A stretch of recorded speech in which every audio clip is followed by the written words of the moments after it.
하겠습니다.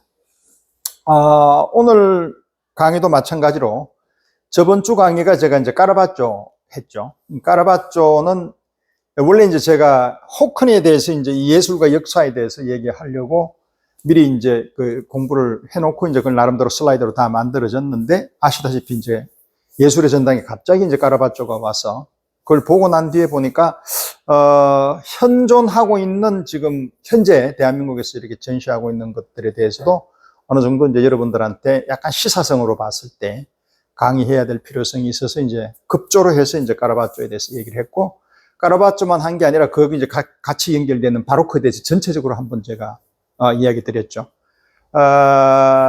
오늘도 원래는 제가 저번에 그때 예고해드린 바와 같이 호크니는 여러분들이 알고 계시는 전 세계적으로 이제 살아있는 현존하고 있는 작가 중에서 가장 그림값이 비싼 화가라고 알려져 있습니다.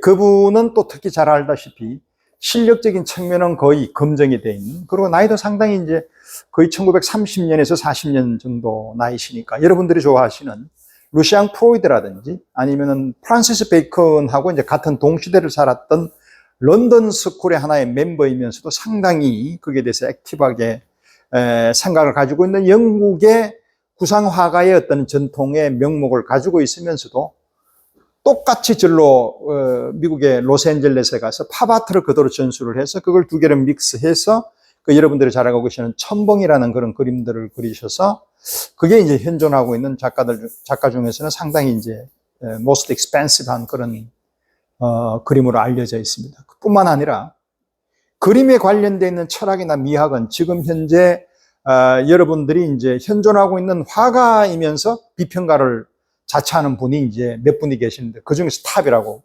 그래서 이분에 관련되어 있는 미학이나 이런 책들은 읽어보시면 굉장히 여러분들이 미학적인 부분, 미술적인 부분에 대해서 굉장히 깊은 사고를 할 수 있는 아주 중요한 분이고, 여러분들이 또 알고 계시는 그 미국 화가 이름 내가 잘 모르겠다. 그 나중에 이름 나오면 생각. 요새 나이가 들어 자꾸 제가 고유대명사는 깜빡. 어떻든 이제 이분의 그 중요한 저서 중에 하나가 이제 이런 내용. 그림이 과연 뭐냐? 그림이 가지고 있는 철학적인 어떤 개념, 그림이 왜 그림이어야만 되고, 그림이 무엇을 표현해야 되겠냐라는 것을 왜 알아야 되느냐 하면, 아니, 그림 보는데 뭐 이런 것까지 굳이 알아야 돼? 라고 생각할 수도 있지만, 물론 이 정도 되면은 이제 미학을 전공하는 사람이나, 미대를 다니는 학생들한테도 필요한 내용이지만, 우리 일반인들도 우리 지금 제 강의를 듣고 있는 우리 그 시청자분들이나 이제 애청자분들은 이 정도 실력까지는 되어 있기 때문에 이런 강의는 반드시 필요하다라고 해서 제가 이 부분을 계속 밀고 나가는 이유가, 그렇게 했을 때에 여러분들의 사고는 굉장히 깊어진다라는 뜻에서 이 강의를 준비하게 됐습니다. 그래서 그림은 어떤 것을 설명할 것이냐 이런 것들에 대한 얘기입니다.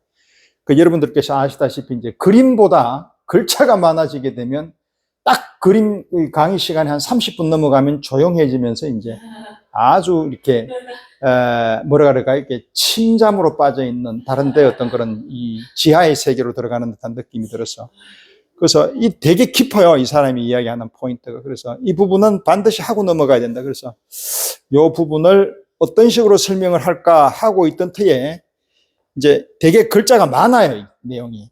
그래서 그림보다 글자가 많을 때 이건 상당히 이제 위험 부담이 있는 거죠. 그래서 다 준비했는 내용을 오늘은 할 수가 없고, 이렇게 크리스마스 이브 날, 이제 이번 달이 망년인데 이렇게 해서 이제 세계를 또 빼떨어 버리게 되면 여러분들께서 그럴까 싶어서 요번에 이제 우연하게 어떤 계기를 통해서 제가 접했던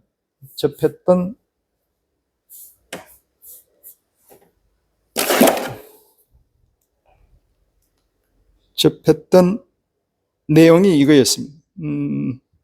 처음에 아마 여러분들이 이제 지금 굉장히 핫한 게 국립중앙박물관에서 하고 있는 에곤 실레, 클림트, 코코 슈가, 막스 오펜하이머 등등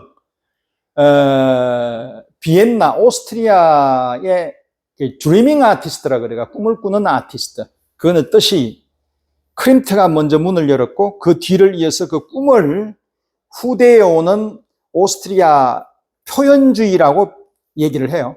그런 화가들을 키워냈다. 그래서 클림트에 대한 어떤 그런 오마주 그런 것들을 설명하는, 그러니까 레오폴트 뮤지엄에서 한국에 아주 많은 대량의 작품들, 진품이죠. 이제 그런 걸 가져와서 이제 하는 굉장히 한국적으로 봤을 때는 되게 영광인 작품이라고 이제 알려져서 그걸 옛날에 이제 제가 얼리버드로 해서 이제 가게 됐고, 보고 뭔가 이 뒤통수가 되게 뜨거운, 옛날에도 그 생각이 들었는데, 그리고 청경자 씨의 100주년을 보게 됐단 말이죠. 그게 저한테 이제 확 와닿은 게 뭐냐? 이게 오마주가 된단 말이에요. 서로의 그게 있었을 때에는 이걸 뭔가 연결점이 반드시 있다. 그래서 그게 연결점이 뭐냐에 대해서 제가 제 나름대로 큐레이터를 한 거죠. 그렇다라는 것은 거꾸로 말하면, 전 세계에서 처음이겠죠. 청경자는 외국에서 아는 사람이 없으니까. 그리고 레오폴트에서도 청경자를 모르니까. 대한민국 사람만이 할 수 있는 거예요. 대한민국은 마침 청경자도 하고 있는데 그 두 개를 같이 복합적으로 못 긁어내요. 왜 그러냐? 그만한 어떤, 뭐라 그럴까, 이게 지식, 아니면은 그쪽에 대한 어떤 그런 그 난리지? 이런 것들이 안 되기 때문에 그렇죠. 여하튼, 제가 나름대로 했던 오리지널 독창성을 가지고 있는 그거니까 한번 보도록 하는데, 이게, 1편만 늘 제가 하는 얘기지만, 하다 보면 이게 1편이 2편이 되고 자꾸 있는 경향이 되어서, 그게 제 가장 큰 단점입니다. 근데 2편을 하자면, 거의 저번에도 봤지만 거의 3시간 넘어가게 되면 이거는 강의가 아니라 이거는 고통이 되어버리니까 되게 고민스러워요. 그래서 지금 오늘도 오프라인에서 이제 우리 회원분들이 이제 12월 달은 바쁘다 보니까 못 나오시는 분들이 있고 이래서 이걸 어떻게 할까 되게 고민스러워요. 그래서 잠깐 제가 한번 보여드릴게요. 이게 어느 정도로 제가 만들었냐면 2편으로 만드는 게 이제 이런 것들이에요. 이렇게 쭉 이제 보면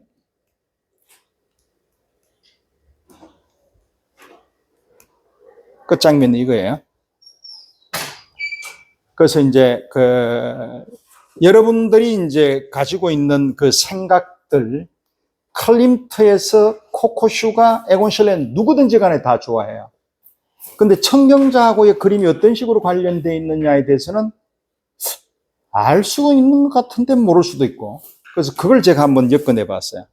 그런데 되게 어떤 의미에서는 제 자화자찬이라고 이야기하면 곤란하지만 모뉴멘탈한 어떻든 기념비적인 어떤 그런 상황이 되니까 그걸 해봤고, 이 미학적인 관계에 대해서 청경자하고 클림트하고도 제가 한번 비교를 해봤어요. 전체적인 어떤 그런 맥락에서. 클림트는 무슨 화가일까요? 인상주의 화가인가요? 클림트가 무슨 화가예요? 우리 보기는 되게 많이 봤어요. 그죠? 키스부터 시작해. 다 좋아해요. 근데 클림트를 어디에 포지셔닝을 해야 될까요? 포지셔닝을 해야 되겠는데 포지셔닝이 안 돼. 어디에? 인상? 나비? 야수? 아르누보? 표현주의? 상징주의? 그쵸? 가깝죠. 자, 아르누보에서 이제 상징주의로 넘어가는 그런 컬러 있는. 근데 이제 그 사람이 아시다시피 1907년, 1908년도에 에곤 실레를 만나죠. 그 만나면서 에곤 실레의 어떤 그런 그 친구의 그 안에 잠재성에서 나오는 것은 뭐다? 이 사람은, 괜찮아요. 알고 있어요. 그래서 그 사람이 가지고 있는 표현주의적 성향에 많이 동화가 돼요. 그래서 이제 이 방송에서 이야기할 수는 없지만, 방송에서는 이야기할 수 없지만 제 나름에 가지고 있는 청경자 그리고 클림트, 에곤 실레의 제 나름의 어떤 그런 미학적인 거 이런 것들은 약간 이거는 19금이다 보니까 그거는 나중에 제가 이거 강의 끝나고 우리가 토크하면서 제가 말씀드리겠다라는 걸 드리고, 근데 이게 사실은 굉장히 중요한 그런 내용들이기 때문에 오늘 다 하자니 사실은 조금 너무 아까워요. 그래서 우리 회원들이 다 모이시면 같이, 왜냐하면 너무너무 제가 심려를 기울여서 만들었기 때문에 청경자하고 클림트하고 이 그 표현주의하고 이런 것들이 다 아우러지는 내용들이기 때문에 여러분들이 이제 아마 평생에 한 번 이렇게 들을 수 있을까 말까 한 그런 내용들이라고 보면 괜찮을 것 같아요. 그래서 이게 1편으로 이렇게 만들었고, 그래서 이제 2편을 또 만들어 봤어요. 왜냐하면 자꾸 나오다 보니까 이제 자꾸 나와요. 이제 그렇죠? 그래서 2편도 되게 많이 갔어요. 그래서 청경자 씨는 여러분들이 제가 늘 방송에서도 그 이야기 했지만 우리나라에서 아주 유니크한 청경자 같은 분을 봤나요? 우리나라에서? 없죠? 자, 그럼 제가 동시대를, 이분 나이가 거의 한 1920년생이에요. 20년생이면은, 저쪽으로 가면은 거의 잭슨 폴럭, 그 뒤에 있는 리 크레스너, 등등 이런 사람들 나이예요. 근데 우리나라에 이제 저런 나이에 있는 동년배가, 그 위에 한 세대가 김한기, 유영국, 장욱진, 요런 레벨에서 약간 나이가 밑에 떨어지는, 그 있는 김창렬, 약간 밑에가 박서복, 요런 나이들이에요. 이런, 문신, 이런 사람들, 영국에, 프랑스에 유학 갔던, 조각가. 요런 사람들 텀에 있는 우리나라 화가들 중에 1세대, 약간 1.5세대라고 볼 수 있는데, 김창렬부터 시작을 해서, 오치균도 있고, 더 여러 사람 많죠. 근데, 사실은 알고 보면 아주 독특해요. 그죠? 이런 그림을 그린 사람이 없어요. 그렇지 않아요? 자, 눈으로 한번 볼까요? 근데 이제 대부분 보면, 그림이 되게 아름답다, 등등 이런 쪽으로만 얘기했지, 청경자를 분석을 안 해요. 분석 할 거 뭐 있어, 이게. 이게 또 위작 시비가 거의 1980, 거의 한 90년 요 무렵에 걸려서 이분의 안 좋은 어떤 그런 상황으로 가버렸고 이러니까 되게 거기에 대해서는 좀 금기시돼 있고, 서울시립미술관의 상설관에서는 계속 늘 하고 있는 그 상태인데, 거기 가도 사진 찍지 마라 그러니까 사람들이, 저도 몇 번 갔는데 사진을 못 찍으니까 굉장히 미안한 얘기지만 뱀 그림은 제가 일부러 한번 찍어봤어요. 그러니까 저 사람 안 올 때. 그러니까 거기에 따르는 그게 사람들이 안 오게 된단 말이에요. 그러니까 요런 면들도 있고, 그러고 그 이후에 활성적으로 청경자에 대해서 이렇게 막 대대적으로 하진 않기 때문에 되게 잘 안 알려져 있어요, 청경자가. 근데 이제 100주년 돼서 지금 이제 고성군에서 아주 좋은 전시를 하고 있단 말이에요. 그래서 보다가 갑자기 생각난 거는, 이건 클림트다. 이거는 같이 뭔가 이 사람이 이야기할 포인트가 있다. 근데 안타깝지만 공해서도 이 사진을 못 찍어요. 그래서 되게 어려워요, 이게 지금. 그래서 어떻든 제가 굉장히 죄송합니다만 이게 사진을 몰래 몇 장을 찍었어요. 그래서 그걸 위주로 해서 제가 한번 볼게요. 그래서 보면 이게 이제 전체가 이래 간단 말이에요. 맛배기로 제가 몇 가지만 보고, 오늘 강의는 이걸 전체적으로 이렇게 쭉 들어가진 않을 거예요. 그래서 맛배기만 보여주고 이제 실제 강의는 다음에 우리 회원분들이 많이 왔을 때, 왜냐하면 이 강의는 평생 처음이자 마지막으로 아마 할 거고, 그리고 또한 이 강의도 여러분들이 이제 평생 처음이자 누가 한 번 더 하겠어요, 이게? 왜냐하면 클림트가 왔기 때문에, 청경자가 했기 때문에 같이 내가 엮어본 거지. 안 그랬으면 엮을 수도 없고 그냥 가만히 있다가 할 수가 없는 부분인데, 너무나 많은 부분들이 공통점이 있기 때문에 이걸 볼게요. 자, 그러면 맛배기를 한번 볼게요. 자, 이 그림은 요거 볼까요? 이게 누드 사진인데, 누구 그림이냐 하면 청경자 그림이에요. 프랑스 파리에서 그렸어요.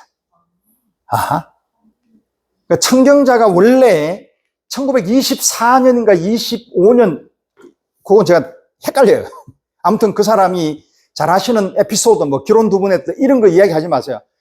그렇게 해서 집이 그 당시에 이제 외조부하고 외조모, 그러니까 엄마, 아버지, 그쪽 계통이 상당히 어느 정도 약간의 이제 재력을 가지고 있는. 그런데 이제 청경자의 아버님이 대릴 사위였다는 건 제가 알았어요. 들었는데 이제 약간의 대릴 사위면 가지고 있는 그 듀티나 이런 거에 대해서 조금 그렇잖아요. 그래서 약간 방탕한 생활을 하시다가 아버지에 대한 그게 없어져 버렸으니까 상징계가 없죠. 그러니까 이 사람 머릿속에서 항상 나오는 것은 여러분들이 보시다시피 청경자 그림에서 남자가 등장하나요? 그죠? 그죠? 네. 자, 클림트에서 남자가 등장하나요?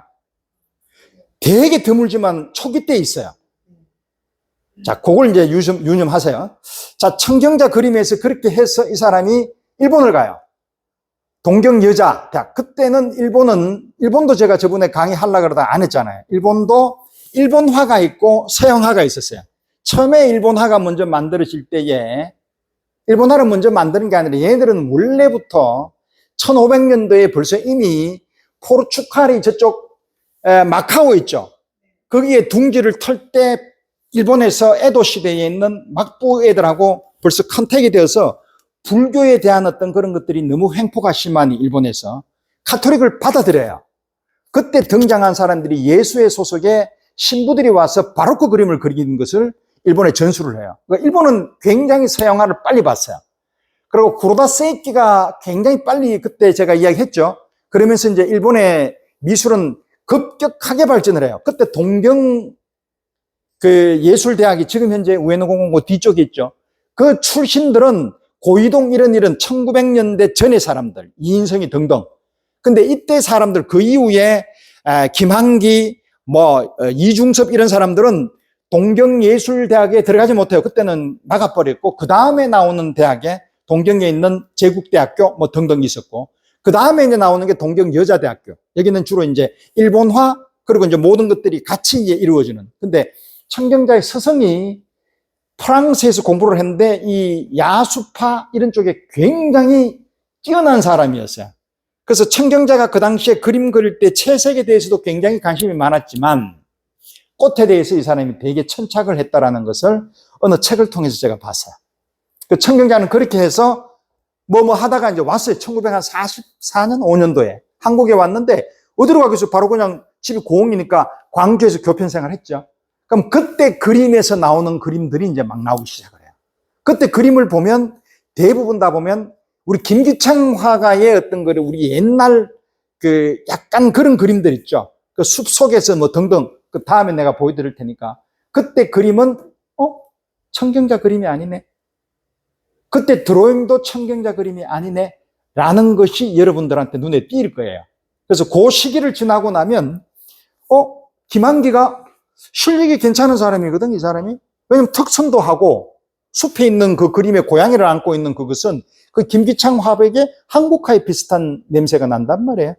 그래서 이제 국선을 했어. 1등을 대통령상을 받았단 말이에요. 그러니까 얼른 서울에서까지 이게 이렇게 되어버리니까 그럼 홍대 와서 강의 좀 해볼래라고 이제 홍대 교수직을 맡았죠. 그러고 난데 조금 있다가 옥인동이라고 있잖아요. 저쪽 서울에. 그쪽에 자기가 스튜디오를 이렇게 차렸단 말이에요. 그러니까 너무 좋은 거예요, 이 사람이. 그때 벌써 이 사람은 작가나 글 쓰는 데 대해서 워낙 가지고 온 탤런트가 있다 보니까 자기 나름의 어떤 생활들을 하면서 이때 그림이 아방가르드로 나온단 말이에요. 항상 뭔가 스튜디오가 나오게 되면 학생들 가르치는 어떤 그 순간이 어느 정도 지나가면 그림을 그려야 되겠다는 생각이 든단 말이에요. 그 대표적인 경우가 파울 클레가 바우하우스에 갔다가 한 3, 4년 하다 보니까 간딘스키는 적용을 잘 하는데 파울 클레는 적응이 안 돼. 나는 내가 그림을 그려야 되겠소라고 해서 바우하우스를 뛰쳐나와요. 마찬가지로 청경자도 더 이상 안 되겠다라고 하고 끝내고 어디로 가느냐? 방랑의 세월을 겪게 된단 말이에요. 그래서 제일 먼저 가게 된 게 이제 프랑스 파리를 가서 이 그림을 그려요. 그리고 드로잉 그림이 한 3점, 4점 있는데 너무너무나 이거는 판타스틱한, 그러니까 청경자의 어떤 그 안에 있는 그 내심을 읽을 수 있는 그런 작품들이었다. 자, 그때 볼 때 여러분들도 느꼈지만 이런 것들, 청경자 화백의 여성들의 목을 보면 어때요? 되게 길죠? 그럼 이거를 봤을 때 여러분들 탁 머리에 떠오르잖아요. 이거 어디서 많이 본 사진인데? 그쵸? 눈은? 그죠? 이 눈도 보면 누구 닮았어요? 뭔가 좀 많이 와, 이게. 왜? 이때 갔을 때 벌써 1970년대 같단 말이에요. 그때 피카소부터 시작을 해서 모딜리아니 그런 그림들이 많이 있을 때란 말이에요. 이런 게 공부란 말이에요. 이 사람은 거기 가서 유학한 게 아니에요. 그냥 잠시 들렸어요. 오케이. 그래서 이거 나왔고, 이건 피카소, 보나르. 그러니까 그 당시에 청경자가 그 당시에 1970년도에는 뭐가 유행했느냐 하면 그 앵포르말, 타시즘, 그쵸? 이렇게 막 잭슨 폴록 같은 그쪽에 있는 그 추상 표현주의하고 대비되는 프랑스에서 그런 타시즘이나 앵포르말 같은 거 이런 것들이 유행할 때 그런 추상 쪽으로 가지 않고 구상 쪽으로 갈 수밖에 없는 그런 것들은 한국적인 정서 때문에 그렇단 말이에요.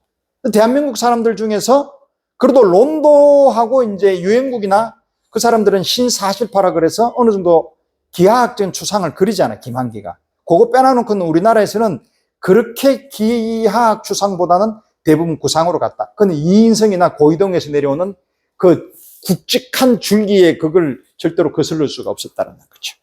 자, 그래서 이걸 보면, 자, 이 그림이에요.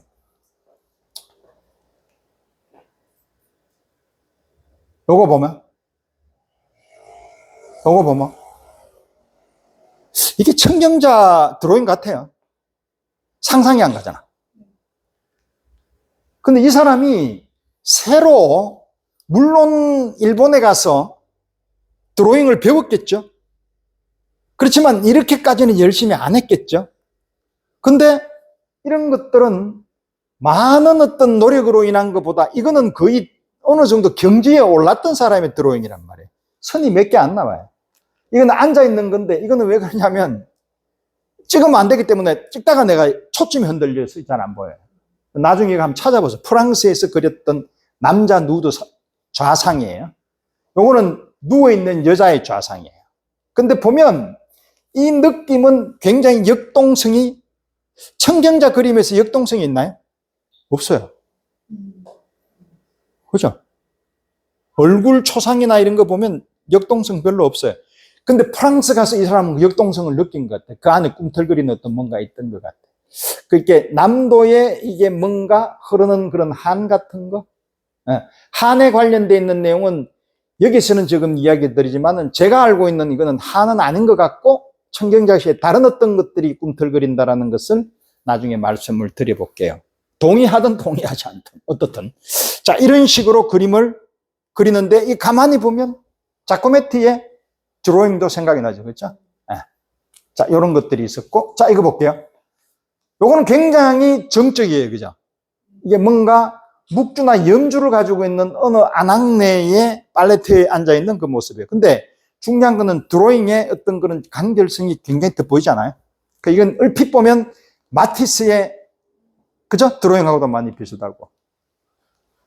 요거는 보면 코코슈가도 이런 그림이 하나 있는데, 그래서, 되게 전율이 올라서, 이게 청경자의 그림이에요. 동네 아줌마 같아. 빠마하고 이렇게. 그 당시 1944년, 50년도에 대한민국 퍼머 기술이 그닥 뭐 그렇겠죠. 근데 어떻든 퍼머를 하고 있는 모습인데, 이 코코슈가. 자, 이거 보세요. 요거는 굉장히 귀중한, 제가 이걸 보고 해야 되겠다라고 생각한 게 이 부분이에요. 자, 이거 보실래요? 애가 울고 있고, 딸인 것 같아. 그죠? 엄마, 앉아있는 모습, 뒤에는 노모, 외할머니나 엄마 되겠죠. 그죠? 요 모습에서 뭐가 나오냐면, 여러분들 아실는지 모르겠지만, 에곤 실레의 가족들 있죠. 그거잖아요. 자, 그리고 또 하나는, 요 때가 유일하게 청경자가 아들이나 딸들이나 그걸 그려줬던 유일한 거예요. 근데 그 이후에 에곤 실레는 가족들이 계속 등장하죠. 청경자한테서 가족이 등장하나요? 안 등장해요. 없어요. 네. 그건 나중에 문제죠. 그죠? 그건 나중에 이야기를 해보죠.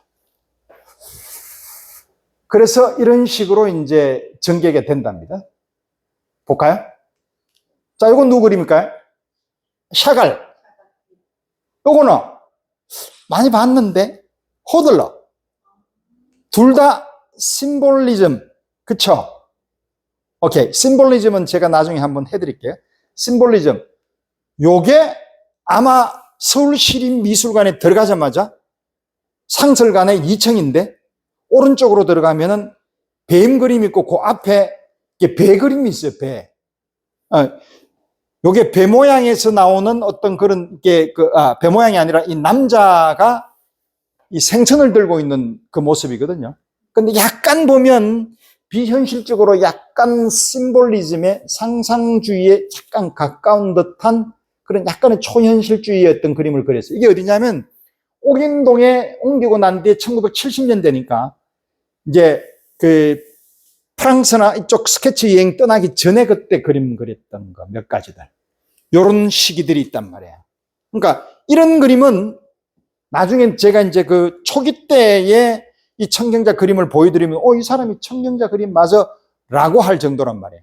그러니까 이때까지는 여기까지만 나왔으면 청경자가 지금 현재 그림이 없으면 청경자라고 이야기할 수가 없겠죠. 그죠? 오케이.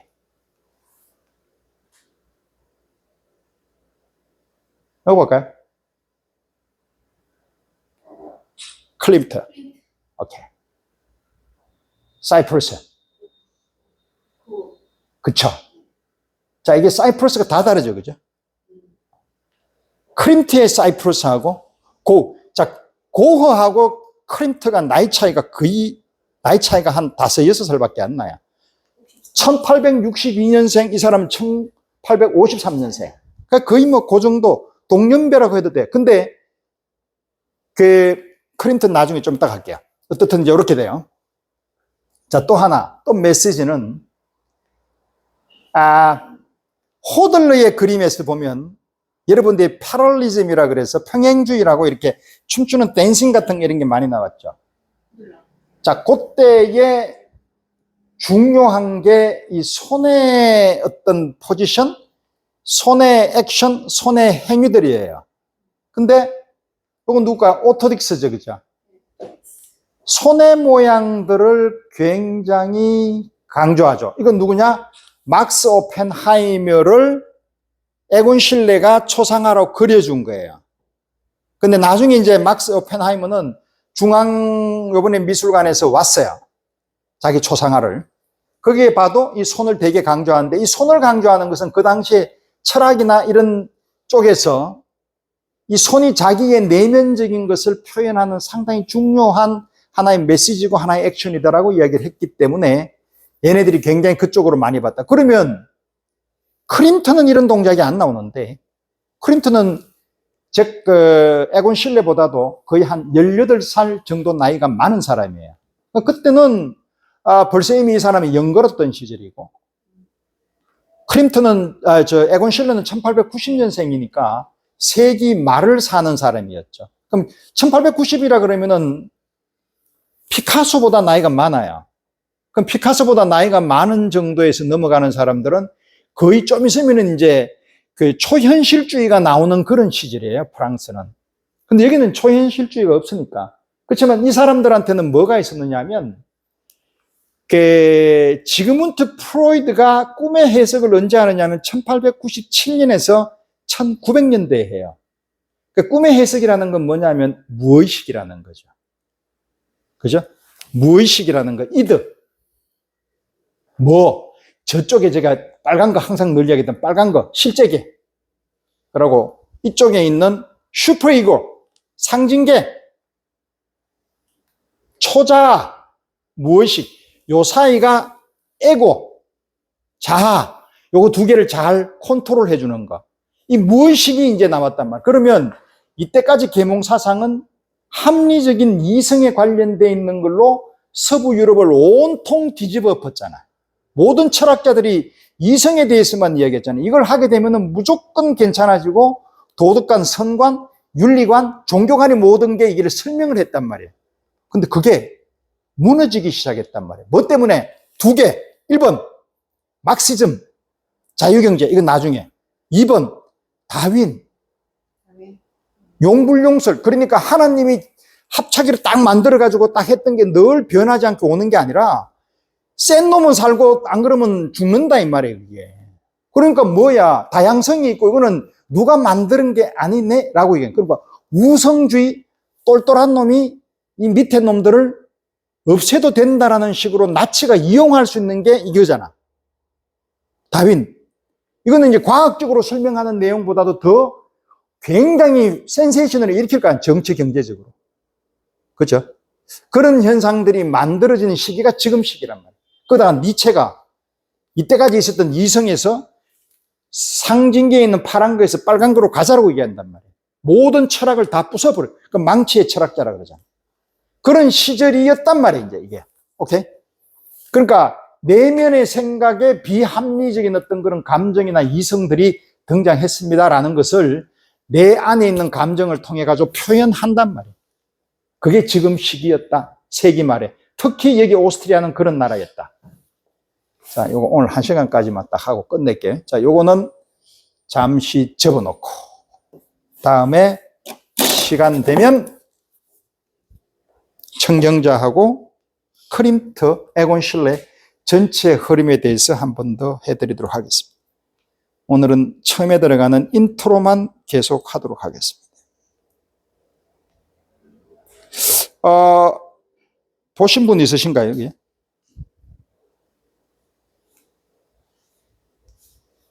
국립중앙박물관? 갔다 오신 분? 갔다 오셨어요? 난리예요. 그죠? 이렇게, 지금 반고흐가 왔죠. 근데 고흐에 대한 얘기보다 이쪽 얘기가 너무너무 핫토픽. 그러니까 뭐 하루에 2,000명, 3,000명 왔다 갔다. 그러니까 거의 뭐 1시간 단위로 끊어서 더 이상 오지 말도록 막 하고 막 이런 식으로 아마 하는 것 같아요. 그래서 1시간 만에 보라 그러는데 1시간 만에 어떻게 다 봐요? 되게 예먹었던, 이게 되게 고마운 게 레오폴트는 늘, 여러분들이 더 잘 아시다시피 밖에 나가면 사진 찍는 데는 큰 제약이 없잖아요. 늘 하는 얘기지만 사진 찍으면 그림이 달라요. 아닌데 그렇게 자꾸 그렇게 이야기하니까 성실님 미안해 좀 나 커피 한 오케이 당신 하나 주시던. 자, 그래서 왜 제가 이거를 비교를 하게 됐느냐 하면 현정 씨 천천히 와도 내가 진도 안 나갈 테니까. 진도 안 나가. 그래서 오스트리아하고 대한민국하고의 역사적인 백그라운드가 굉장히 비슷해요. 또 하나는 그게 가지고 있는 어떤 그런 우리의 내면적인 inner aspect라 그러는데 이 바깥쪽으로 보다 아우터보다 이 내적으로 어떤 그런 것들이 굉장히 강한 나라가 또 우리 대한민국하고 오스트리아야. 그 공통점이 상당히 많아요. 그걸 한번 잠깐 살펴볼까요? 자, 요게 공교롭게 저번 주에 제가 이제 맞부대꼈던 조우했던 여러 사람들하고의 어떤 관계에 대한 슬라이드예요. 수지타 킴, 청정자의 둘째 딸이에요. 이 친구도 학교를 한국에 다니다가 미국에 가서 이제 미술 전공하고 남편도 미술. 남편은 그 광주 비엔날라에서 이제 그 디렉터 맡았던 사람이에요. 그러니까 상당히 나름대로는 이쪽 집안이 괜찮은.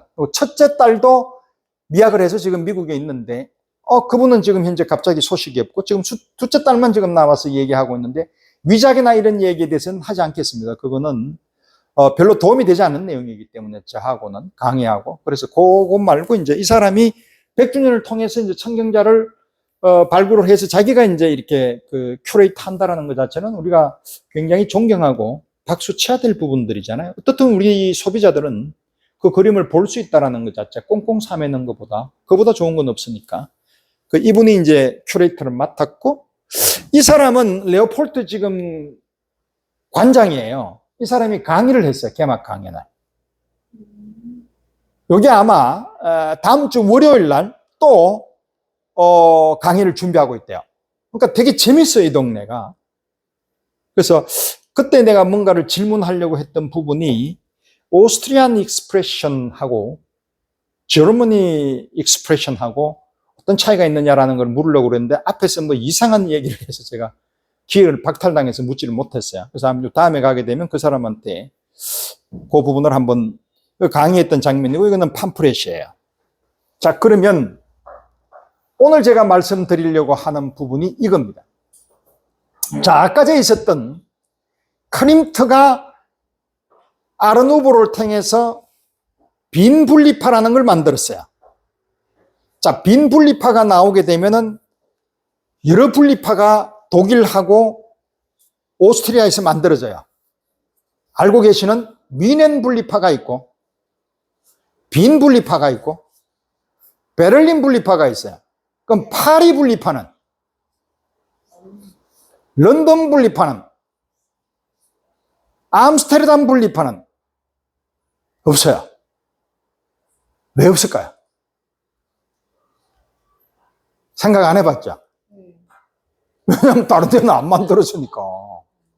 안 만들었는데 그거 왜 안 만들어? 라고 이야기하면 안 된단 말이에요. 그런데 내 개인적인 생각은 지금 현재 여기에 있는 사람들은 1번 독일, 그죠? 독일의 저쪽에 있는 베를린을 중심으로 하고 있는 데가 프로이센, 요 밑에 있는 미넨 중심으로 있는 데가 바이에른하고 오스트리아하고는 되게 가깝죠. 그 오스트리아는 뭐예요? 합스부르크는 스페인하고 오스트리아 합스부르크가 두 개로 나눠지잖아. 그러니까 카를 5세의 동생인 페르디난드 1세가 여기에서 왕을 하죠. 그거 기억나죠? 그죠? 오케이. 그런 나라예요. 근데 프랑스는 이때, 그럼 얘들이 언제 하느냐? 미네는 1892년, 오스트리아 빈 분리파는 1896년, 1897년, 98년도에 베를린 하거든. 그러면 그때가 뭐 했을 때냐? 저쪽 프랑스로 가보면 나비파가 이제 누가 고갱부터 시작해서 뭐 러동도 중간에 있을 때도 있고 샤반누도 상징주의 할 때도 있고, 그리고 이제 주로 보나르, 펠릭스 발라통 뭐 이런 사람들이 지금 나비파를 하고 있던 때였단 말이에요. 그러면서 이제 살짝 나오기 시작을 하는 게 누구냐면 좀 있으면 이제 1900년대 빵 되면 누가 튀어나오느냐면 피카소가 온단 말이에요. 파리에 와서 그때 청색 시대라는 걸 만든단 말이에요. 오케이. 그럼 요때 이제 준비하고 있는 애들은 누구냐면 마티스가 자기네들끼리 모여가지고 야수파를 막 준비하고 있잖아요. 이게 콜리우르 가가지고 이렇게 막 그림도 그리고 뭐 블라멩크부터 시작해서 앙드레 드랭 같은 사람들이 있었잖아요. 모로한테서 그림 막 배우고 이럴 때 뭐 마케 이런 사람들, 그런 사람들이 그림 그리던 시절에 프랑스는 굳이 분리파를 할 필요가 없어. 얘들은 벌써 이미 분리가 되어 있는 애들인데 뭐. 왜? 아카데미 소속이 아니잖아. 지금 제가 이야기하는 마티스 등등 있는 사람들은 에꼴드 보사르 출신들이 아니라고. 근데 이쪽에 있는 아까 얘기했던 걔들은 전부 다 아카데미 소속이야. 아카데미. 누구? 미네에서 제일 먼저 기치를 들고 나온 사람은 폰스튜크. 미넨 아카데미 교수였단 말이야. 아, 나 안 하겠어. 이제 옛날 그 클래시즘, 그러니까 프랑스에 가게 되면 장레옹 제롬, 샤바넬 이런 사람들이 사롱전에서 막 대상 탈 때 그런 사람들에서 멀리 떨어지려는 것이 분리파란 말이에요. 근데 얘들은 벌써 이미 안 했는데 뭘 분리를 해. 벌써 50년 전에 끝났는데. 그러니까 얘들이 분리를 했단 말이에요. 자, 이건 내가 잘 말려야 돼. 지금 이러면은 내가 또 다른 데로 막 가. 자, 분리파를 했어. 그죠? 그런데 그래서 만든 분리파는 각각의 성향이 다르다는 거죠.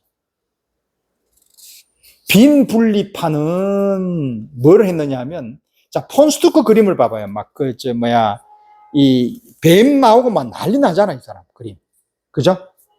아, 나중에 나와요, 그림다. 그런 그림들 그리는 걸로부터 시작해서 약간 심볼리틱하게 상징으로 간단 말이에요. 왜냐하면 독일은 그때 철강으로 해서 통일을 한 시기이기 때문에 리얼리즘이 되게 강해요. 혹시 본 그림 중에 멘첼이라는 화가 알 거예요. 사실주의. 그 그림이 싫은 거예요, 이 사람들이. 그러니까 렘바크 그림 같은 것도 싫단 말이에요. 폰스투크가 제일 싫어하는 게 렘바크 그림이란 말이에요. 렘바크 뮤지엄 있잖아요.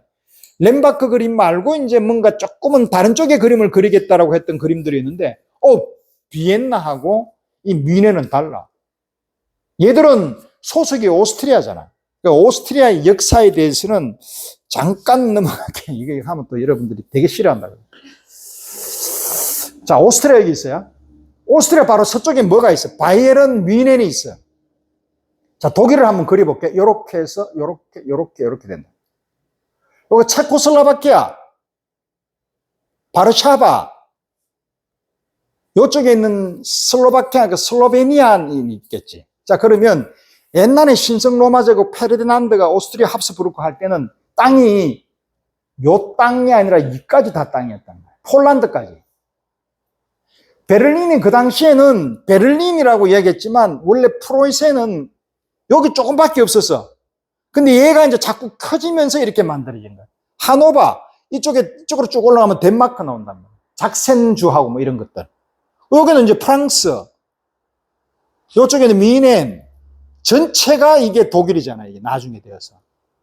처음에는 얘들이 통일하기 전에는 독일이 없었어요. 보불전쟁이라고 1870년대 전쟁하고 난 뒤에 개우 얘들이 뭐를 만들어낸단 말이에요. 그게 대통일, 소통일 들어봤잖아요. 그러니까 그걸 만들게 해준 사람이 역사적으로 나폴레옹이 처음에 대통일을 해버리잖아요. 자, 대통일한 사람들 중에 여러분들이 알고 있는 역사 상식을 보면 전 세계를 뒤집어 엎었던 사람들이 옛날에 고전에 알렉산드르 대왕이라고 기억나죠? 알렉산드르가 누구의 제자냐면 아리스토텔레스. 이 사람은 마케도니아에 있는 사람이에요. 아테네, 스파르타, 이제 머리 아프다, 그죠? 그러니까 그건 안 할게요. 그러니까 마케도니아에서 다 해서 이 사람이 그리스가 여기야. 이탈리아 여기 있으니까, 그죠? 여기 발칸반도, 여기 그리스가 여기 있다 있지. 그러니까 여기에는 북쪽에 있는 게 마케도니아. 이 밑에 아테네 있고 여기가 스파르타 있고. 오케이. 자, 여기에 있는 알렉산드르 대왕이 이 페르시아까지 가 인도까지 다 먹어버리죠. 그 여기에서 일로 쭉 나오면 여기가 이제 이집트 나오고 이쪽에 아프리카 나오고 여기 알제리, 모로코, 튀니지 막 나오죠. 그죠? 여기까지 먹고 여기가 이제 어디냐? 여기 있네. 여기 보여요? 여기가 스페인, 포르투갈. 여기 이제 건너가고 요렇게 이제 홍해되고 이런 데잖아요. 그러니까 이거 다 먹었다고. 그게 뭐냐면은 그리스가 됐단 말이에요. 고대 그리스. 그게 망하고 다음에 나오는 게 로마 나오고. 그리고 이제 끝났어. 그러고 난 뒤에 나중에 샤를 대제라고 하는데 그건 내가 안 할게요. 그 다음에 나온 게 나폴레옹이었단 말이에요. 나폴레옹이 어디까지 가냐면 제일 먼저 이제 여러분들이 이 역사를 보면 되게 재미난 게 프랑스가 여기 있는데 프랑스가 아프리카하고 되게 가까워요. 여기 건너가면 바로 여기. 제일 먼저 잡아먹는 데가 그래서 프랑스가 1830년대에 알제리를 자기 식민지로 만들어버린단 말이에요. 알제리가 여기 있거든. 요렇게 먹고 여기 이집트 먹고 여기 먹고 이쪽으로 나가다가 이탈리아 다 먹어버린단 말이에요. 그리고 쭉쭉 가가지고 여기에 있는 라인강 여기 흘러가거든. 여기를 다 점령해버리잖아요. 이때는 막 그냥 깃발만 꽂고 말 타고 가면 돼. 이렇게 비슷한 사람이 누구냐 하면 징기스칸. 징기스칸 여기 훈족이 여기 있단 말이에요. 이게. 러시아하고 몽골족. 말 타고 막 왔어. 그렇게 우스갯소리로 말 타고 막 오다 보니까 뒤에 놈은 못 따라와가 다 죽어버리네. 너무 빨리 갔네, 이게. 그래서 페르시아까지 다 먹어요. 그래, 나중에 돌아가려니까 너무 시간이 걸리잖아, 또. 그러니까 그 아들을 거기에 냅두고 이제 칸국이라 그래요. 자, 또 잠오죠. 자, 됐어. 여기까지 맞게. 근데 뭐까지 했네. 그 오스트리아가 이래서 한번 이제 나폴레옹이까지 오니까 이때 강대국은 당연히 프랑스가 강대국이었지. 막 프랑스 혁명 때문에 머리 아프고 로베스피에르하고 막 마리아 앙토네트 다 그냥 목매달고 이럴 때 이제 프랑스 대혁명을 하는 동안에 프랑스가 나폴레옹이 지가 와가 잡으면서 이제 공화정으로 만든단 말이에요. 이제 너희들한테도 시민들한테도 권리를 주면서 하다가 실무시하면서 지가 왕으로 올라오잖아. 그러면서 이제 나라를 다 점령하는데 프랑스 사람들은 요런 게 있어요. 강하게 자기를 잡아주는 걸 원하면서도 자유를 얻고 싶어요. 아주 민족 중에 참 더러운 민족이에요. 프랑스가. 그러니까 프랑스는 무질서로 가는 것 자체를 되게 두려워해요. 지금 딱 우리나라 대한민국과 똑같아요. 무질서로 넘어가는 걸 싫어해. 그렇지만 자유는 갖고 싶어. 이 이중이 안 돼. 자유와 평등은 도저히 같이 갈 수가 없는 거라니까. 오케이. 자, 여기까지. 그래서 이제 갔어. 가니까 오스트리아는 너무 컸잖아, 그 당시에. 그러고 아직까지 바이에른은 별로 없어. 프랑스, 오스트리아, 여기에 영국이 제일 큰 나라였어. 이제 얘들은 그냥 쪼막쪼막한 나이들이었단 말이에요. 그러니까 와가 뒤집어 엎어리니까 얘가 이제 살아나기 시작하네. 얘가 누구냐? 러시아란 말이에요. 러시아가 이놈이 이제 실무시 나오거든. 그때 누구냐면 이반 4세부터 시작해서 표트르 대제 기억나죠? 그런 있던 시절이니까 이제 러시아는 힘을 키울 거 아니야. 근데 프랑스가 왔다가 러시아 침공하려고 하다가 어떻게 되죠? 나폴레옹이 죽어버리잖아요. 실패하고 모토로에서 끝나버리잖아. 그쵸? 그러니까 이게 완전히 이쪽에 있는 나라들은 얼러리요. 독립을 얻잖아, 이제. 얘들이 독립을 막 부르짖기 시작했네. 자, 뭐 오스트리아. 자, 민족들 한번 볼게요. 여기 있는 슬라베니아, 체코슬라바키아 애들이 있단 말이에요. 민족이 소수 민족의 다원족을 가지고 있는 나라. 헝가리하고도 그렇고. 오케이. 그래서 이제 끝낼게요. 1870년도에 독일이 비스마르크라는 사람 알죠? 이 사람이 보불 전쟁 알죠? 누구하고? 프랑스하고 싸우기 전에 누구를 주패냐면 오스트리아를 주패한단 말이에요. 1866년도에 보오 전쟁이라고 해요. 와가 확 엎어버려.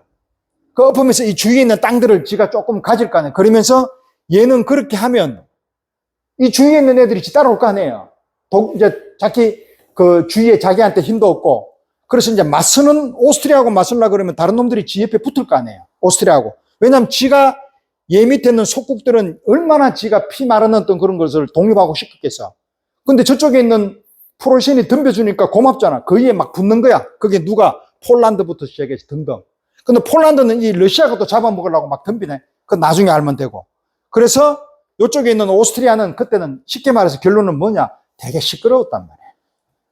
오케이? 엄청 시끄러워서. 그러니까 세기말이라는 것 자체가 저쪽에 있는 빈이 여기 있잖아요. 그죠? 옆에 있는 헝가라 있지? 그러니까 소수민족이 아까 얘기했던 족속민족이라 그래요. 그 민족들은 전부 다 하층일 거 아니야. 얘들은 전부 다 귀족이겠지. 그럼 귀족은 빈에 엄청나게 많이 살 거 아니야. 그 사람이 누구냐? 시시란 말이에요. 시시는 어디서 시집 온다? 미네에서 시집 오잖아. 미네네 알죠? 프리드리히 맥시밀리안. 아무튼 시집 와가지고 요때 있던 뒤에 빈은 굉장히 잘 살았다. 그때 왕이 누구였다? 요제프란 말이에요. 요거 요제프, 요거 시시. 그 요제프는 1848년, 그러니까 48혁명 때 생겼단 말이에요. 자, 이 사람이 70년 되면서 한 방 두들겨 먹고 나니까 헝가리가 살짝 굳네.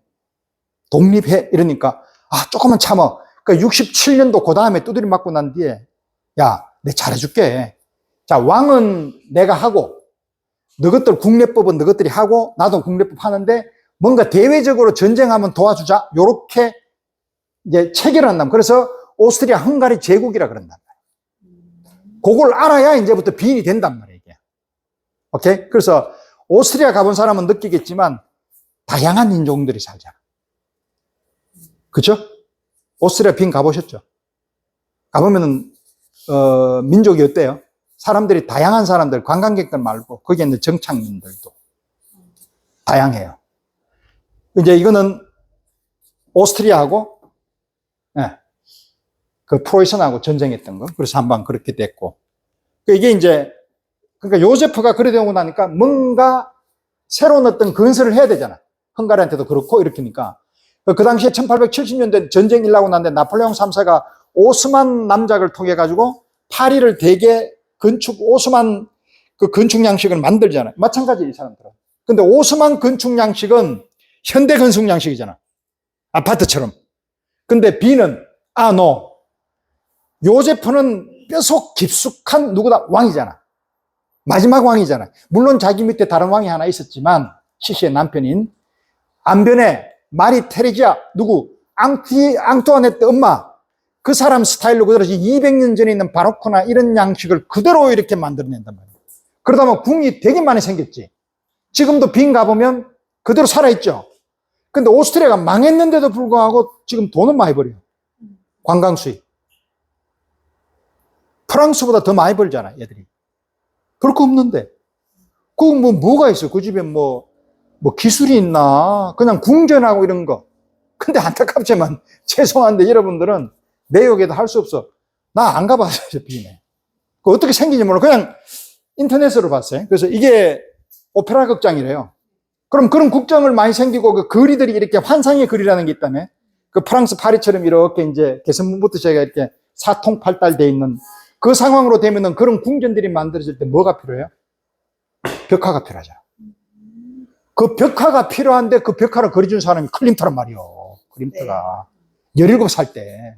왜냐면 이 사람이 아버지가 보헤미안에서 금세공사로 인해서 그런 거 그린 사람이거든. 그거 간단 말이에요. 그래서 이런 그림을 그리게 된다. 누가? 클림트가. 자, 이 그림은 신화 그림이라는 건 안다, 그죠? 뭔가 바로크적으로 그런데 약간 심볼리틱하고 베클린 그림기도 하고 뭐 이상하게, 그죠? 근데 이거는 한스 마카르트라는 사람 알 거예요. 이거 누구냐? 클림트의 스승이에요. 빈 아카데미 교수란 말이에요. 그러니까 거기에서 떨어져 나오려고 한 애들이 빈 분립하잖아. 그러니까 이런 그림을 그렸단 말이에요. 근데 이 사람이 84년도에 죽어버리네, 빨리.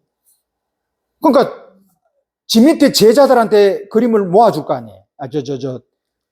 뭐라 그럴까, 이렇게 하청을 주겠지. 그때, 클림트가 되게 뛰어나. 17살 때 회사를 만드네.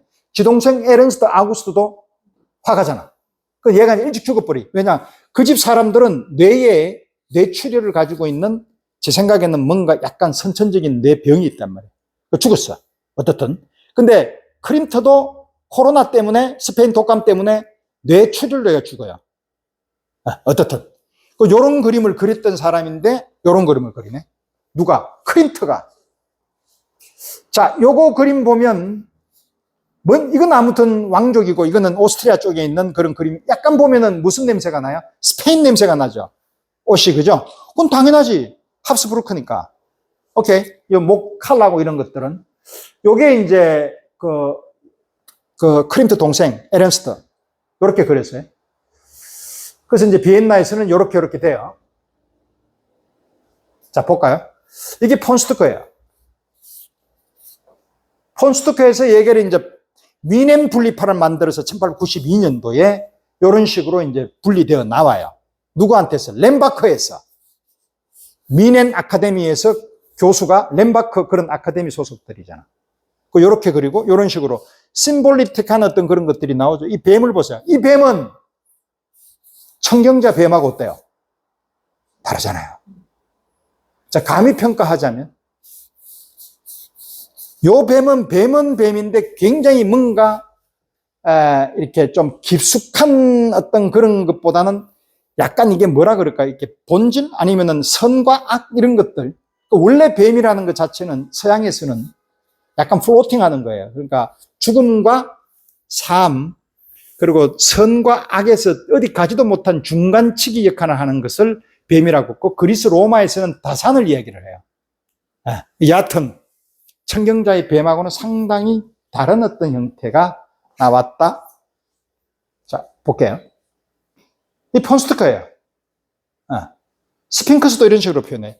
이때 미넨 분립파는 상징주의로 갔다. 이때 상징주의로. 왜냐하면 미넨이 바로 밑에가 스위스잖아. 그러니까 호들러하고 아미에타하고 이런 애들 있잖아. 세간틴이 상징 심볼리틱이 굉장히 일맥상통하는 그런 부분들이 나타나잖아. 그죠? 근데 이거 봐요. 이런 것들이 전부 다 폰스투크가 그랬던 거야. 틸라류리. 오케이. 자, 요 사람. 요거는 르누아르가 틸라류리 이렇게 그랬어요. 실질적으로 틸라주리에 뭐 나중에 그 비슷하게 나오는 사람이 미넨 분리파의 베클린이 심볼리틱으로 이래간단 말이에요. 그죠? 근데 이 베클린의 심볼리틱은 호들라고는 완전히 다르죠. 그죠? 자, 요거는 막스 리베르만이에요. 유대인 주이시예요. 자, 이 사람은 어디? 베를린 분리파. 이 사람은 브리케, 다리파하고 굉장히 연결되어 있는 사람들. 아인슈타인, 이렇게. 이 사람들은 분리파라 하더라도 그냥 그런 사람들이에요. 오케이. 그러니까, 제일 아르누보적으로 뭔가 굉장히 이렇게, 이 디자인 요소가 이런 것들이 많이 강했던 게 어느 분리파였다? 빈이었다. 자, 고전에 보면 이때 이런 양식들이 초기에 청경자가 그렸던 그림들이에요. 그러니까 아직까지 옥인동에서 완전히 아르누보적으로 이렇게 표현주의적 기법이 나오기 이전에 요런 그림들에서의 어떤 그런 약간의 세세션 스타일이라 그래요. 분리파 스타일이라 그러는데 이런 것들의 장식적인 요소가 지금 착용되기 시작을 했어요. 그런데 이것은 이 사람이 가지고 있는 어디에서 뭔가를 보고 했는 것보다 자기 나름의 어떤 방법대로 책을 보고 한 것 같아요. 아직까지는 익스포즈가 아직 안 됐어요. 그쪽까지는. 자, 이거는 빈 분리파. 요거 크림트. 요거 모즈. 요게 칼몰이라고. 칼몰 들어보셨어요? 칼몰은 누구냐 하면 칼몰은 말러의 와이프가 알마. 그죠? 알마의 아버지가 요세프 그 이름 뭐야? 쉰들러. 요세프 쉰들러야. 그 제자가 칼몰이에요. 근데 요세프의 와이프인 알마의 엄마하고 바람이 났네. 칼몰이. 알마는 분명히 쉰들러의 딸인데 그 칼몰이에요. 이 칼몰은 크림트하고 굉장히 나이가 비슷하고 친해요. 이 사람이 빈 분리파를 코파운더 창안한 사람이에요. 칼몰. 나중에 칼몰 그림 나올 거예요. 자, 이때 1862년도에 디자인 요소가 굉장히 강한 그림들이 윌리엄 모리스가 있었어요. 그러니까 이거는 라파엘 전파의 그림에서 보고 그 디자인 요소들 있잖아요. 그죠? 그런 것들을 차용을 해서 윌리엄 모리스가 제일 먼저 만들었어. 그걸 되게 빈 분리파가 많이 착용을 해요. 뭐냐? 회화만이 순수한 어떤 그런 예술이 아니라 그 이외에 장인으로 만들어지는 것들, 디자인적인 요소, 그리고 공예 등등 이런 것들을 총체적으로 다 가자. 그럼 그게 뭐냐? 지금 현재 우리가 이야기했던 팝아트적인 요소하고 비슷했어요, 그때가. 그건 이제 아방가드르라고 얘기했는데, 그거는 유캔스틸이라 그래가지고, 걔들이 약간 독일적인 경향에서의 어떤 그런 것들이 먼저 있었단 말이에요. 저쪽, 그런 요소가 조금 있었던 게 프랑스 파리에서 누가 가지고 있었냐면, 앵티미즘, 누구? 펠릭스 발라통?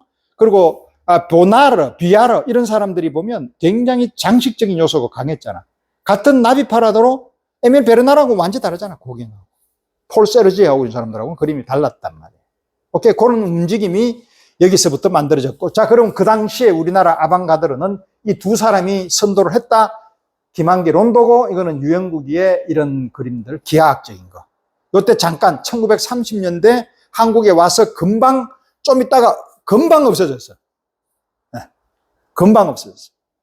자, 청경자 화백은 이런 식으로 이제 아방가드르에서 자기가 몸부림 쳤다는 말이에요. 오케이. 자, 요거는 심볼리티 가죠, 그죠? 심볼리티. 누구 거? 폰스트커.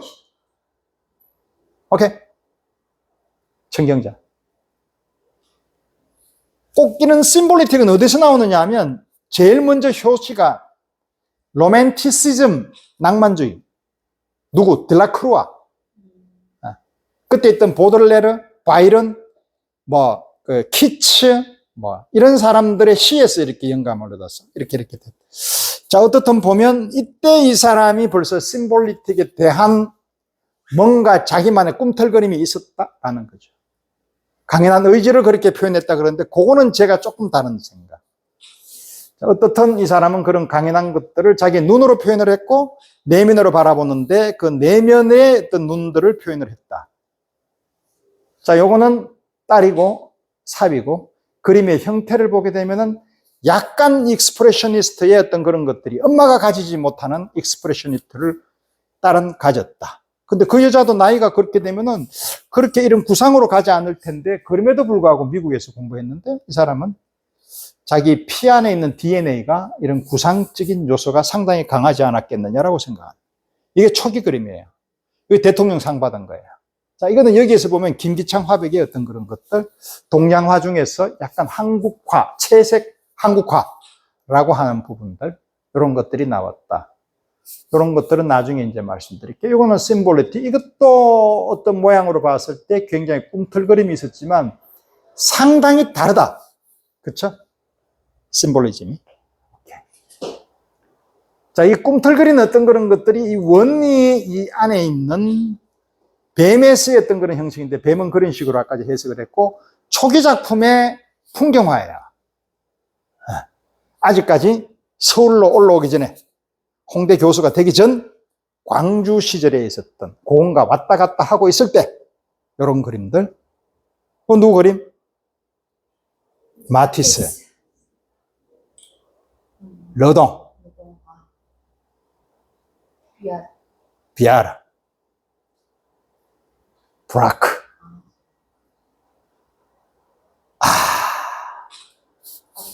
세죠? 요게 제가 다음에 강의할 마지막 내용에서의 피날레를 장식하는 슬라이드예요. 그쵸? 청경자의 익스프레션, 표현주의의 마지막 백미지 않겠느냐라는 생각. 자, 요거는 에곤 실레의 가족. 자, 요거는 청경자의 가족. 볼게요. 청경자의 가족은 어땠는지. 꿈틀거림과 약간의 표현적인 어떤 그런 상황이 아주 대한민국적인 어떤 그런 양상들. 그리고 실내 보세요. 귀엽지 않아요? 요때 초기 때 그림이에요.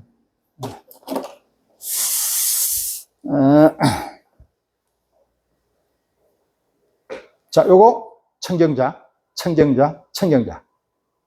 그죠? 심볼리틱한 그림에 약간 앱스트랙션 추상 같은 그림들이 청경자한테서도 나오고, 이런 것들의 세세션, 그러니까 분리파적인 어떤 그런 성향의 디자인적인 요소도, 이건 주로 어디서 나오느냐면, 꽃그림들은 주로 자기 옛날에 일본에서 배웠던 스승의 어떤 그런 영향들, 마찬가지로 변화되는 과정 보세요. 청경자 초기 그림, 그 다음에 옥인동에서 약간 아방가드의 어떤 실험적인 정신이 있었을 때 이런 모양들. 늘 뱀은 이렇게 있었고, 추상으로 갈 때에 이거는 에곤 실레의 랜드스케이프, 풍경화. 사람은 죽을 때가 가까워지게 되면 되게 단순하게 되는 그런 경향이 없지 않아 있다. 청경자의 어떤 그런 내용들, 초기 때 하고의 어떤 그런 모습들을 한번 보세요. 자, 청경자의 풍경화에서 나타나는 양상들, 아주 스테이블한 어떤 그런, 요거는 약간 모란디의 어떤 성격의 정적인 면도 있지만, 이 사람들의 꿈틀거리는 어떤 그런, 그렇지만 결국은 르누아르적으로 굉장히 꽃에 대한 어떤 그런 찬미. 근데 이 꽃의 이 밀집도나 이런 걸 봤을 때 클림트하고도 전혀 견주어서도 전혀 허트림 없는. 자, 청경자 초창기에 다음 상태, 이 여성의 어떤 그런 모양들이나 이런 걸 보면 초기 때는 굉장히 소프트했어요. 오케이? 이런 것들. 이거는 이제 제가 찍은 게 아니라 SNS에 올라왔던 걸 빨리 캡처해서 이제 여러분들한테 보여드리는. 이건 그렇고, 그때 이제 결혼, 요거는 동생 죽음, 1951년도에 그렇게 죽었고, 요 그림은 클림트 그림이에요. 자, 조금 하고 끝낼게요. 왜 그러냐면 다음에 와서 이제 전체적으로 한번 해드릴게요. 이거는 요번에 온 그림이에요, 중앙. 클림트 그림만 몇 개 볼게요. 에곤 실레 그림은 워낙 중요한 거예요. 요번에 에곤 실레, 클림트 그림 몇 개 안 왔어요? 한 서너 개? 초창기에 디오누소스의 그림인데, 왜 이게 되느냐 하면, 이거는 그 당시 아까 얘기했다시피 요제프가 그 자기 도시계획을 하면서 이렇게 궁전을 엄청나게 많이 지으니까 필요했단 말이에요. 그래서 회사를 차린다니까. 17살 때, 클림트가. 그래서 회사를 차리고 동생하고 이제 요런 거 하주 받아가지고, 하청 받아가지고 그림을 그렸단 말이에요. 워낙 그림 잘 그렸으니까. 그리고 있던 터에 동생 죽어버렸네. 그래서 이제 이렇게 하다가 안 되겠다 싶어가지고 이제 그 한스 마카로도 자기 스승도 죽고 하니, 자, 그리지 말고 나는 베를린 분리판을 만들어야 쓰겠다라고 해서 1897년도에 만들게 돼요. 오케이? 됐다. 자, 그리고 이런 식으로 이제 디자인적인 어떤 그런 그래픽 디자인의 요소들을 이렇게 그려왔고, 공방에서는 97년도에서 1903년도에 빈 공방을 만들어. 공방이라는 것은 공장을 만드는 거지. 그래서 이런 것들을 찍어내고 막 만들어요.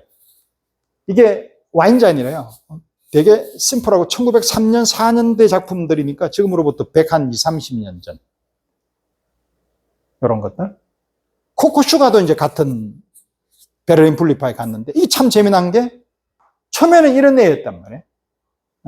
이런 것들의 모양을 가만히 보면 여러분들이 키르히네가 생각나지 않아요? 이런 게. 키르히네도 처음에 1905년도에 이제 다리파를 만들 때 그때 그림들이 이런 데 차용을 많이 나오는 거예요. 지가 그냥 갑자기 그린 게 아니니까요. 그래서 요게 요래 변한단 말이에요. 1910년도에. 익스프레션으로 완전히 변해버려요. 왜냐하면 로스라는 자기 건축가, 빈 분리파의 아돌프 로스라는 사람인데, 야, 너 그렇게 하지 마. 왜냐하면 자기 그림을 되게 많이 사주는 후원자야. 너만의 어떤 그런 방식대로 그려. 라고 해서 이렇게 변한단 말이에요. 코코슈가가. 자, 그 당시에 저쪽에 있는 프랑스는 이런 것들이 있었단 말이에요. 비아르 등등등등. 모딜리아니도 있고, 에꼴드 파리도 있고, 뭐 등등. 그죠? 보나르, 브라크, 보나르, 마티스 등등등등. 요즘 브라크의 어떤 그런 정문화가 생각보다 되게 괜찮아요. 마티스, 르동, 피카소, 모딜리아니, 비아르, 브라크. 요때 벨 에포크가 그렇게 있었던 시절이었단 말이에요.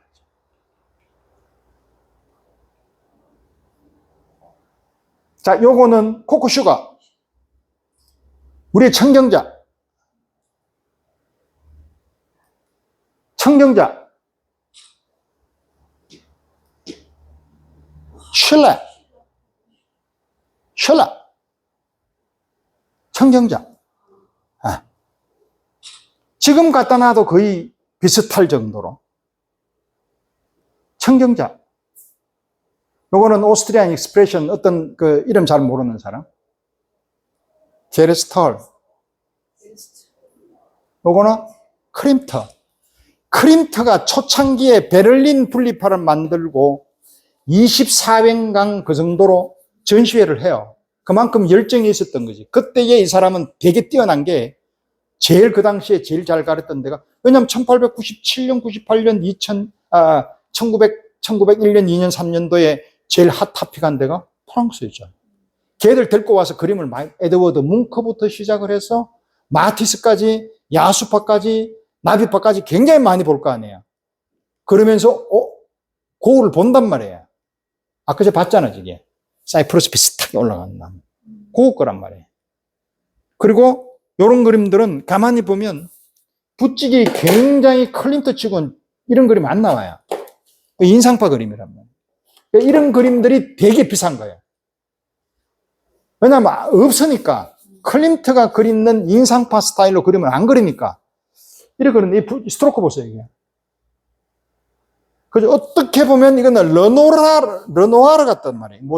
모자 이런 양식들은 이거는 프랑스 사람이 아니니까 아니라고 보지만, 이 오스트리아 양식이거든. 저쪽엔 소수민족, 슬로바키아하고 이제 저쪽에 있는,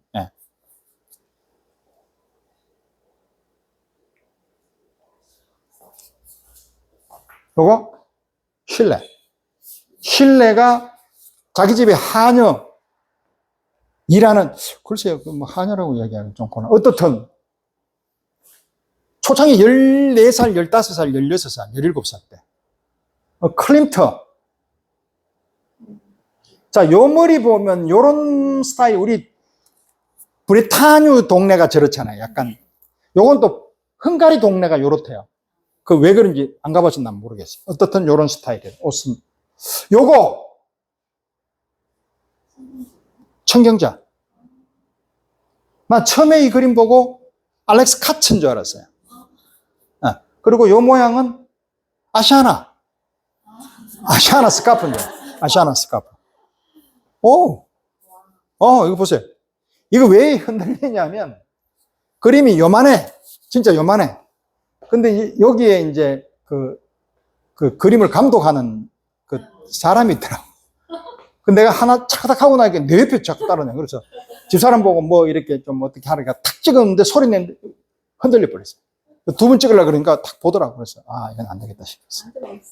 야, 요거 이렇게 딱 됐고. 코코슈가. 야. 쭉 이제 되죠. 그래서 이랬다. 오케이. 이게 이제 클림트가 초창기에 고전주의 양식대로 그림 그렸고, 여기에 이제 아까 세세션, 비엔나. 이제 그래서 쭉 한번 보여드리고 끝낼게요. 자, 이건 아까 다 봤고, 요거는 나중에 다음에 설명할 수 있는. 근데 클림트가 이때 포인틀리즘을 쓴단 말이에요. 네. 요런 것들을 확대해 보니까 요런 식으로 나오더란. 이 구름의 모양을 보게 되면 이거는 그 고흐의 구름이나 아니면 막 휘몰아치고 올라가는 그런 거나 아니면은 컨스터블에서의 어떤 그런 그림들, 이런 거에 하늘의 구름 모양들도 많이 차용을 했다라는 거하고. 이거 보니까 이건 굉장히 리얼리티가잖아요. 임프레션 되게 닮았죠? 네. 요거 그거예요. 칼모레예요. 칼모. 신들러의 제자. 신들러가 전형적인 오스트리안 인상파 화가예요. 자기 딸이 누구라고? 알마. 알마의 엄마는 바람둥이. 그러니까 신들러의 제자 2명하고 something special. 그런데도 오케이, 만사 오케이. 게르스트헐은 누구하고 something special? 쇤베르커. 예. 그거는 두서너 번이 아니라 many times. 그래도 게르스트헐만 죽었다. 게르스트헐이 집이 되게 잘 살아요. 게르스트헐이 누구냐 하면 우리나라를 봤을 때는 나중에 제가 표현 드리겠지만, 지금이 맞는지 안 맞는지 모르겠지만, 저는 오치균이라고 봐요. 나중에 오치균 그림하고 보면 게르스트라고 되게 비슷해요. 한국의 오치균이 결국은 게르스트라고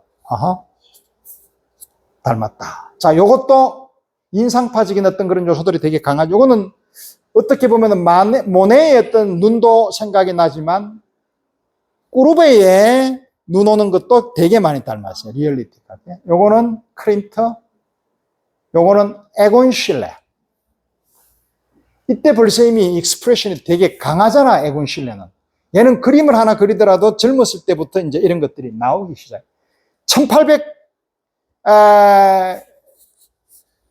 1907년에서 8년 클림트하고 만나고 9년도에 이제 이 사람은 뉴아트 그룹을 만들어요. 그럼 뉴아트 그룹이 그때 유행할 때가 베를린에 뮌헨에 가게 되면 누가 만나냐? 간딘스키가 야블란스키하고 가브리엘 민트하고 모여가지고 자기네 뉴아트 스쿨을 만들어요. 일단 청기사파가 되기 전에. 그래서 신독립파라고 이야기를 했어요. 그런 시기들이에요. 다리파도 그때 1905년도에 만들어서 이제 막 뭔가 이렇게 공조되어 가는 그런 그룹핑하는 그런 것들이 유행이 있을 때라. 자, 이거하고는 상당히 다르지요. 그렇지만 제 생각엔 반드시 오마주를 했다. 네. 자, 요런 그림들. 요거는 컨스터블의 구름 그림이에요. 요거는 누구? 칼몰이었다는 거죠. 칼몰, 신들러.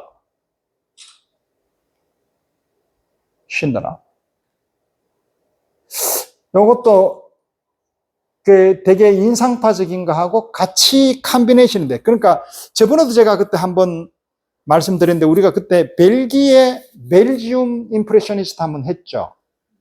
그때 보면은 벨기에의 그쪽에 있는 그 임프레션들은 조금 달랐죠. 여기도 마찬가지예요. 모네 스타일은 잘 안 나와요. 그러니까 모네가 되게 칭송받는 게 그런 헤이스텍이에요. 자, 요거는 우리 잘 알죠? 오케이. 자, 요건 잘 알죠? 그죠? 예, 네, 같이. 요런 것들이 많이 나와요. 에밀 프리앙하고, 이건 르파주. 여자들, 이게 왜 그러냐면, 그 당시에 계몽사상으로서 여성들의 어떤 신장 근육들이 많이 보강이 됐단 말이에요. 그래서 이제 여자들하고 같이 이렇게 자유연애 하는 것들이 많아졌다는 거예요. 옛날 같았으면 자유연애는 그렇게 쉽지 않았다. 자, 요거가 클림트. 요거는 실레의 아버지가 매독으로 죽고 자기 삼촌, 피아니스트, 실레. 초창기에 그림 배울 때는 굉장히 비슷한 어떤 스타일로 시작을 했다. 클림트한테 많이 배운 거죠. 아무튼 브로니카 컬러라는 오스트리안 표현주의, 아까 제가 이야기했던 에곤 실레하고 비슷한 그룹의 뉴아트 멤버들, 실레 등등. 자, 모즈 등등. 오케이. 요거 되게 많이 닮았죠? 누구하고? 호들러하고. 이게 모즈 거예요. 모즈가 호들러를 만나죠. 왜냐면 그 스페인이 가까우니까. 그렇지만 이 심볼리틱도 요게 이제 모즈 거고, 모즈가 이렇게, 이거는 클림트의 심볼리즘이고, 이건 에곤 실레, 이거는 청경자. 자, 요거는 모즈 거, 호들러.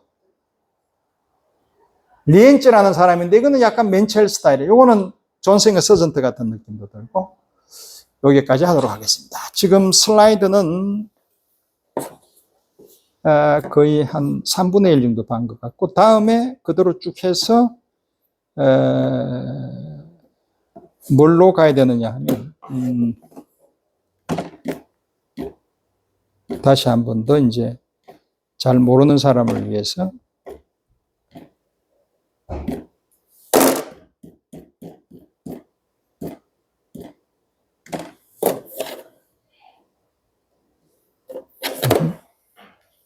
이 제목은 이제 비엔나 1900이라는 것은 국립중앙박물관에서 하고 있는 내용이고, 그걸 더 확장을 시켜서 지금 고흥에 있는 그 청경자 100주년 청경자 그림에 대해서 하고 있던 것을 여러분들이 잘 아시다시피 그 둘만의 공통점은 우리 한국적인 미학적인 정서와 그 가지고 있던 어떤 그런 외세 이런 것들하고 같이, 그러니까 오스트리아도 1866년도에 굉장히 심각하게 독일에 대해서 프로이센한테 굉장히 심하게 타격을 받고 그 나라 전체가 흔들려서 헝가리하고 새로운 어떤 관계를 맺어야 될 정도로 심각한 그런 상황이 있었고, 우리 대한민국은 1945년도에 콜로니에서 이제 겨우 벗어날 그 시점에 다시 전쟁이라는 그런 화마에 쌓여 있던 그런 어떤 굉장히 고난이 있었다라는 거하고, 그리고 이제 그 자체가 그림을 그리는 데 있어서 그 전에 있는 그림들은 대부분 다 아카데미 그림이었다는 거죠. 왜냐하면은 그 서성인 한스 마카르트가 빈 아카데미에서 그린 것들을 보면 그 벽화에서 이제 그냥 그림이었죠. 그럼 그 당시에 1860년도에 아시다시피 프랑스 파리에 가면 이거는 뭐 거의 날고 다니는 사람들이 그 대부분이었죠. 그렇다라는 것은 오스트리아 빈은 생각보다 이 회화적인 기술이나 이런 것에 대해서는 굉장히 전무후무한 상태였다. 그렇지만 걸출한 클림트라는 사람 자체가, 클림트를 다시 한 번 더 보면 이번에 국립중앙박물관에는 클림트가 거의 안 왔어요. 왜냐하면 드림 아티스트라는 것은 클림트가 꿈을 심어준 사람들이란 말이에요.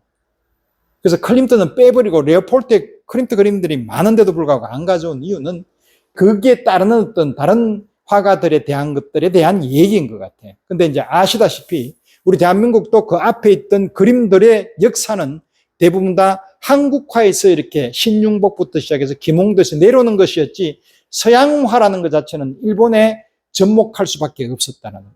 그런데도 불구하고 그 그림의 흐름으로 봤을 때 특출한 오스트리안에서 인상파가 아니라 표현주의 화가들이 득세를 이루는 상황에서도 우리도 전혀 꿀리지 않은 청경자라는 사람이, 유니크한 사람 둘이를 청경자하고 클림트하고 둘이 같이 비교하는 것은 굉장히 역사적으로도 우리나라 미술 발전을 위해서도 상당히 좋을 것 같아서 제가 야심차게 준비한 건데, 오늘은 조금 우리 오프라인에서 회원님들이 많이 안 오셔서 이 부분을 따로 시간을 내서 차근히 이 역사에 대해서 이제 시간을 좀 가지면서 이해하고 이런 부분들을 조금 개성 발전시킬 수 있는 그런 상황이 될 것 같아서 오늘은 그냥 맛배기로 강의를 그냥 이렇게 스포일러처럼 이렇게 한번 해봤습니다. 올해 한 해 고생하셨습니다.